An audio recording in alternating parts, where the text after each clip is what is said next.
আমারে সন্টু চাচা আছে অনেক জমি, বাড়ি আছে, গাড়ি আছে, টাকা পয়সা আছে অনেক। প্রিয় দর্শক শ্রোতা, আজকে আমাদের আমিরপুর গ্রামের মানে হাই কোয়ালিটির বড়লোক, বাংলায় যাকে বলা হয় হাই কোয়ালিটি, কিন্তু দেখে মনে হবে যে তার মতন দরিদ্র অভাবী আর কেউ নেই। সে 8 লাখ টাকার মালিক।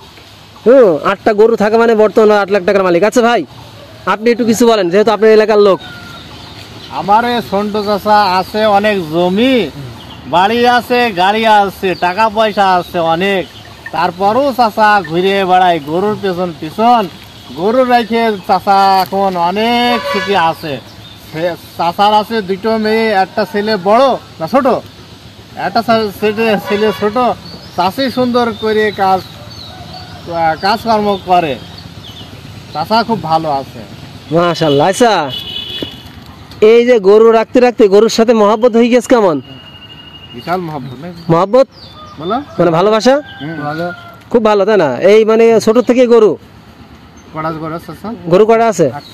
8টা। তাহলে প্রিয় দর্শক শ্রোতা, আমি যে বললাম 8টা গরু দুধ দেয় না, দুধ দেয় না দেবে, তো আমি যে বললাম যে 8টা গরু থাকা মানে 8 লাখ টাকার মালিক। তাহলে দেখেন, আর বাড়ি ঘর জমি জায়গার বিষয় তো বাদই দিলাম। জমি জায়গা আছে না? 6 বিঘে,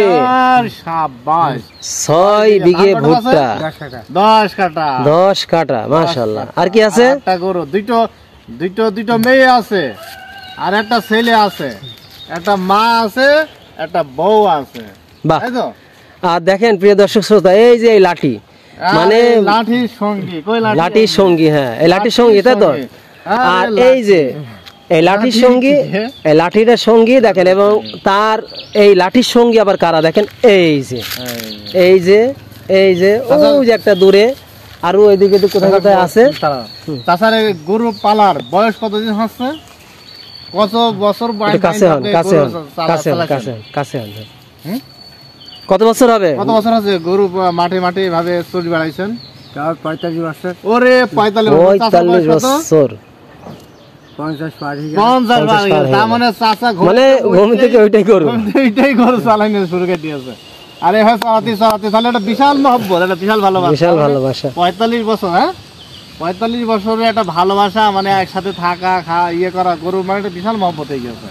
হ্যাঁ, তা প্রিয় দর্শক শ্রোতা, আসলেই সে আজকে পরিশ্রম করেছে বলেই তার পরিশ্রমের ফল, সে কিন্তু 8টা গরুর মালিক। তার দেখে মনে হবে, দেখেন আপনি একটু খেয়াল করে দেখেন, যে দেখে মনে হবে যে তার মতন অসহায়, তার মতন দুঃখী, তার মতন অভাবী, তার মতন এতিম, তার মতো নাকি বললো, হ্যাঁ মানে পেটে মনে আছে খাবার দাবার কিচ্ছু নেই, কিন্তু সে 8টা গরুর মালিক, এবং তার আরো 6 বিঘে ভুট্টা আছে বা ধান আছে, পাকা বাড়ি আছে। হ্যাঁ, আসলে তার একটা সুখী ফ্যামিলি। তা যাই হোক, আসলে পরিশ্রমের ফল এমনই হয় যে একটু কষ্ট হলেও, একটু কষ্ট হলেও পরে কি মিঠা হয়। তা আসলে সে খুব সুন্দরভাবে তার জীবন অতিবাহিত করছে। তা আমরাও চাই যে আমাদের ভিতরে যারা বেকার যুবক আছে, তারা অন্তত পক্ষে গরু হোক আর মহিষ হোক, বিষয় তা না, উট হোক, বিষয় পালতে হবে। হ্যাঁ, এটাই পালতে হবে। এবং এই যে আমার এই চাচার কাছ থেকে একটা শিক্ষা, আসলে আমরা ভিডিওটা প্রথমের দিকে ফানি টানে যাই করে, কিন্তু এখানে একটা শিক্ষা বের করে ফেললাম। আচ্ছা চাচা, যারা এই যে ঘুরে বেড়ায় মানে পাং ফাং করে, এদের বিষয়ে কিছু বলো। আমি কি বুঝবো না, যে বলো যে তারা বেকার ঘুরে বেড়িয়ে, কথা বুঝলে লাভ নেই। বলো যে ছাগল গরু ভেড়া যেন তারা পোষে, তারা কর্মজীবনে আসে, যা কর্ম শেষে। হ্যাঁ হ্যাঁ, ঠিক, ভেরি গুড। Very good. আচ্ছা, আল্লাহ হাফেজ। আল্লাহ হাফেজ।